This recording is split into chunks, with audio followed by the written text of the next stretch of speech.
back to Red Gold Weekly News. We are your hosts, Angel Gonzalez. and Andres Moreno.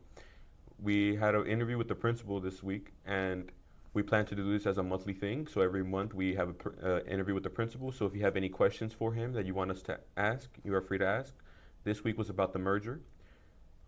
This month it was about the merger. We'll see what happens next month. So now, let's hear the word from the principal. So here with me we have the principal of Jimmy Carter Early College High School, Mr. Luis Bocanegra. Hello, everybody. So we had a couple questions asking him about the merger that's actually coming up, and we wanted to know more about it because I'm going to become a senior next year, and which is going to affect my my graduation plan, and so is my co-host Angel. He's going to become a junior, and especially for all the other students coming in from middle schools to Jimmy Carter, or Jimmy Carter students moving up a grade.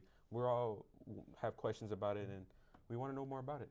Yeah, so first and foremost, right, I want to say that this is going to be a change for our campus, for our school, but we have to think about how this will positively affect everybody. Mm-hmm. I know that change sometimes can be hard, but with keeping in mind that this is going to be a positive change. So in the last couple of days, you might have seen some students coming over to our campus. So I've been hosting what we call voice and choice meetings, which have been with representatives from not only our school, but representatives from the other specialty schools that will be coming over next school year. So I reached out to those schools, and we had 5 representatives by grade level coming over. So on Monday, I met with freshmen. On Tuesday, I met with sophomores. And then today, which is Wednesday, I met with juniors. So we talked about different things, right? What are we going to expect our school to look like next year? And that's really going to depend on you all as a student body to create that culture. So over the last 3 days, I've been talking to different groups of students, and not only from our school here at Jimmy, but also from the other specialty schools, about how are we going to ensure that everybody's identity and values stay true to what we are, right?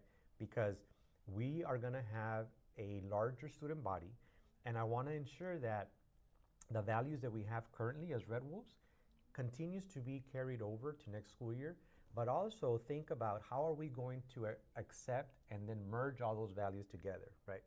We want to ensure that we have traditions. Right now we have a lot of traditions that are in place here, and bring some of those traditions over from their schools as well. Like the time capsule thing they were telling us about, how they wanted to have the time capsule and everyone gives up a little thing or like a little letter. Yeah. In 25 years from now, Yeah. if I'm correct? The time capsule is actually also part of a larger district celebration, which is our centennial celebration. That is also going on across our district. The LAJOYAISD turns 100 this school year. So the time capsule is part of that project within the centennial celebration. But you can also use that as a way to embrace the current culture that we have. And then when the time capsule opens up, then we'll be able to remember that, as it comes. There's also other projects that are connected to the centennial. There are some 3D projects that have been worked on by students. I know some of those were posted on our social media pages. So all of that goes to show that every school has a lot of things, valuable things to bring in and that we want to value and promote. So back to the question on how do we expect the merger to work? How is it going to look next year? So that's going to depend a lot on you all as students, because it is very important that we take your voice into account as we plan for this new school year.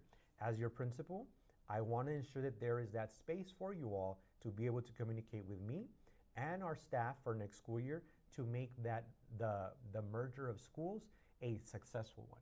And yes, it's going to look and feel a little bit different, but at the end of the day, our goal will still continue to be high quality instruction for everybody, good opportunities for you all to advance in your college credits, in your advanced placement courses, and more importantly, to ensure that you have that head start towards your associate's degree and then further on into higher education. Our CX debate team recently traveled to Austin, Texas to represent our school at the UIL State CX meet. They were Aaron Macias, Alvaro Bazan, Leslie Torres, and Valeria Camacho. They took first place and second place team, respectively, at the UIL District 32-4A CX meet last month.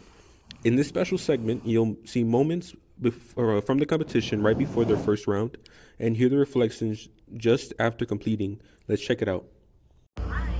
today I feel really nervous. I am anxious to see what it's gonna be like, and just I want to know how me and my partner are gonna do. Are we gonna place? I'm actually also really nervous. Like, my stomach's like dropping right now, but but I'm doing all of this like for the experience, and I'm really glad that we have the opportunity to be doing this. Hello, my name is Aaron Macias. And my name is Alvaro Basan, And we compete for CX Debate State competition. here in Austin, Texas. So my overall experience was definitely a learning environment. I definitely could tell that my competitors and the people I was facing are way more experienced, and that we need to learn from their actions and how they behave, their notes and all that stuff. And I overall enjoyed this experience. My first time competing in CX debate, maybe learned a lot. I went with the mentality that I was better than them, trying to overtake them and come out on top. But as soon as I got into my first round, I got hit with the reality check. What made me realize that I need more learning. I need to learn my case more. I need to focus more on my case and how I present my case. 'Cause at the end of the day, debate's gonna teach you a lot of different things. Hello, my name is Valeria, and I'm Leslie Torres.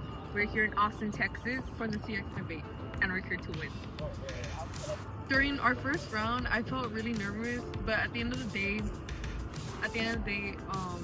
it's a great learning opportunity, and it really helped us improve our skills.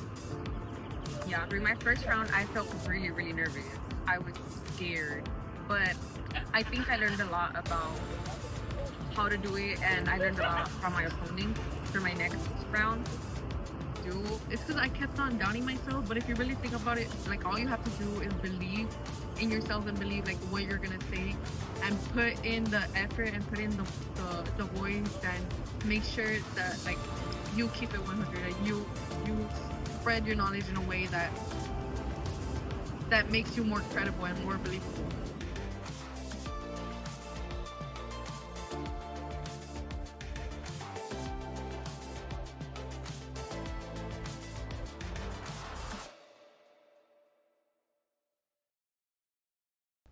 Thank you. And this was your Red Gold Weekly News. Remember, drink Sprite, not Dr. Pepper. Go Red Wolves.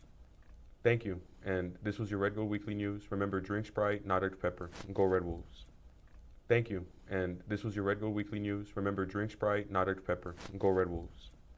Thank you. And